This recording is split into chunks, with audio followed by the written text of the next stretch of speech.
इसके इस video session के अंतर्गत एक नन्हा सा और इम्पॉर्टेंट सा टॉपिक के बारे में हम अध्ययन करने वाले हैं, जो कि आपके कक्षा 12वीं का एक टॉपिक है। आइए देखते हैं आज का जो हमारा टॉपिक है वह है on a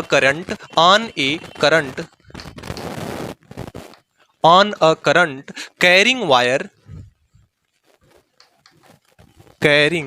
wire in a magnetic field.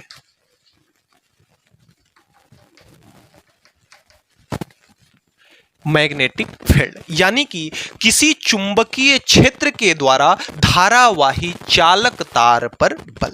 यानी कि जब आपका कोई एक चुंबकीय क्षेत्र हो और उस चुंबकीय क्षेत्र में अगर हम किसी धारावाही चालक तार को ले जाकर के रख दें तो वह चुंबकीय क्षेत्र उस धारावाही चालक तार पर कितना बल लगाएगा, आज के इस वीडियो सेशन के अंतर्गत हम एकदम सहज सरल और आसान भाषा में समझने वाले हैं। जिसके लिए आपको एक छोटा सा टॉपिक जो कि इस चैप्टर के सबसे पहले में आपने पढ़ा होगा कि कोई भी चुंबकीय क्षेत्र किसी आवेश पर कितना बल लगाता है, तो आप जानते हैं कि कोई चुंबकीय क्षेत्र जो है वह किसी आवेश पर कितना बल लगाता है, वह किसी आवेश पर लगाता है बल Q V B sin theta. इस चीज को, इस सूत्र को आपको पढ़ा होना आवश्यक है इस टॉपिक की शुरुआत करने से पहले। तो इस टॉपिक में हम बस इसी कॉन्सेप्ट को काम में लेंगे। एक नन्हा सा आपका यह टॉपिक है, जिसके लिए हमने एक नन्हा सा चित्र यहां पर आप लोगों के लिए बनाया हुआ है। आइए इस चित्र को समझते हैं। हमने माना है यहां पर कि एक समान क्या है, चुंबकीय क्षेत्र है। क्या है? एक समान चुंबकीय क्षेत्र है। जिस एक समान चुंबकीय क्षेत्र में एक L लंबाई का धारावाही चालक तार इस चुंबकीय क्षेत्र से थीटा कोण बनाते हुए रखा गया है। तो इसके लिए थोड़ा सा माना अपने लैंग्वेज में लिख लेंगे कि माना एक समान चुंबकीय क्षेत्र में एक L लंबाई का चालक तार चुंबकीय क्षेत्र से थीटा कोण बनाते हुए रखा गया है और हमें इस चुंबकीय क्षेत्र द्वारा धारावाही चालक तार पर लगने वाले बल की गणना करनी है। सिस्टमैटिक ढंग से एकदम टॉपिक चलेगा। आइए इसके लिए एक छोटा सा स्टेटमेंट आपको दिया रहेगा। क्या दिया रहेगा? यहां पे आप कर लेंगे कि माना इस जो चालक तार के एकांक आयतन में आवेश वाहक हैं, यानी इस चालक तार के एकांक आयतन में जो आवेश वाहकों की संख्या है, माना एकांक आयतन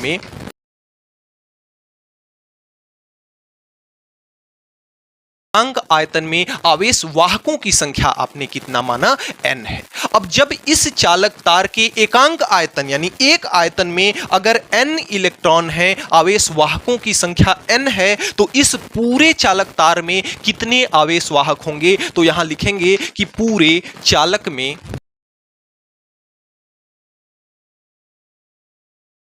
अब पूरे जब एकांक आयतन में आवेश वाहकों की संख्या n है, तो इस पूरे चालक तार में पूरे चालक तार में आवेश वाहकों की संख्या कितनी होगी?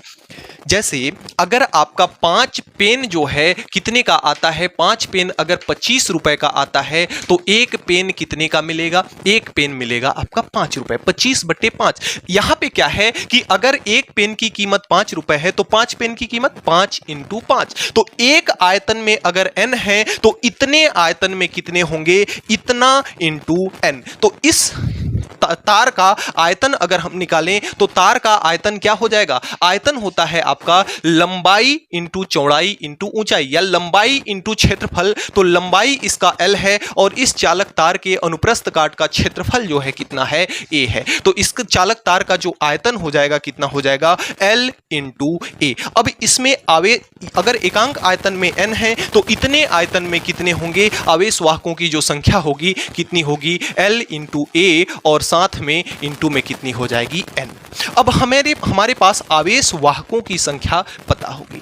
एक जब छोटे बच्चे रहे होंगे तब आपने सुना होगा सूत्र Q बराबर कितना? Ne, यानी आवेश का मान कितना होता है? Ne, जहां E क्या है? एक इलेक्ट्रॉन पर आवेश, जो कि कितना होता है? 1.6 × 10⁻⁻⁹ कूलाम होता है।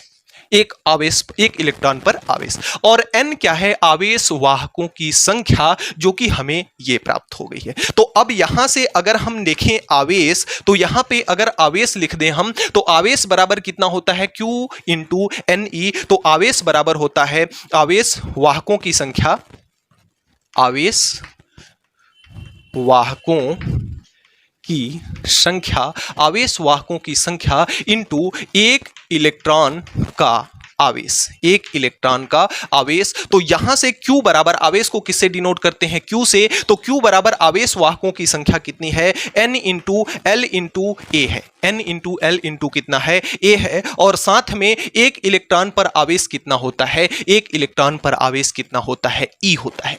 अब आप जानते हो, इसको अगर आप नाम दे दो समीकरण नंबर 1, तो यहां से लिखो कि समीकरण 1 से बस Q का मान, इस वाले Q का मान उठा करके ये वाला मान आपको क्या करना है, पुटअप कर देना है, फिर लगने वाले बल का मान आपको पता हो जाएगा। तो अब इस समीकरण में, समीकरण आपका क्या है, F इक्वल टू Q के जगह पे हमें रखना है N into L into A into E, और इसके साथ में क्या है, V। अब यहां पे V की बात करते हैं, तो V क्या है, V यहां पे अपवहन वेग है, V क्या है, अपवहन वेग। तो VD, इससे इसको हम भाई आवेश वाहक को जब हम किसी भी बैटरी से जोड़ते हैं, भाई इसमें धारा जा रही है, धारा जा रही है, यानी इसमें आवेश वाहक एक निश्चित दिशा में जा रहे हैं, किस वेग से जा रहे हैं, अपवहन वेग VD से जा रहे हैं। तो V के जगह पे VD हो जाएगा, और यहां पे हो जाएगा B, और साथ में क्या है आपका साइन थीटा है, तो साथ में आपका क्या रहेगा, साइन थीटा रहेगा।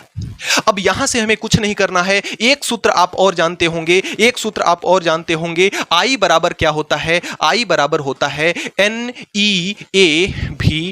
अपवहन वेग और धारा में संबंध जो होता है, आपने एक टॉपिक पढ़ा होगा, तो वह क्या होता है, I बराबर NEAVD, यानी कि यहां पे NEAVD, इसको हम थोड़ा सा रीअरेंज करके लिख लें, तो यहां से इसको हम लिख सकते हैं कितना, N, E को इसके साथ लिख सकते हैं, N और A को इसके साथ लिख सकते हैं, और VD, और यहां पे क्या है L, और यहां पे क्या है B साइन थीटा, इस प्रकार से लिख सकते हैं। और आप जानते हैं कि NEAVD किसका मान होता है, I का मान होता है, तो इस पूरे के जगह पे हम क्या रख सकते हैं, I रख सकते हैं। तो यहां से F इक्वल टू कितना हो जाएगा, I इंटू इतने का मान क्या हो गया, पूरा I हो गया, LB साइन थीटा। तो यह हो जाएगा LB साइन थीटा। तो जो आपका चुंबकीय क्षेत्र है, वह किसी चालक तार पर कितना बल लगाएगा, ILB साइन थीटा। अब इसको चाहे आप सदिश रूप में बल को लिखना, तो बल को सदिश रूप में आप कैसे लिख सकते हैं, जैसे यदि आपका लिखा हुआ है सदिश वेक्टर A क्रॉस सदिश वेक्टर B, तो इसका मतलब क्या होता है, AB साइन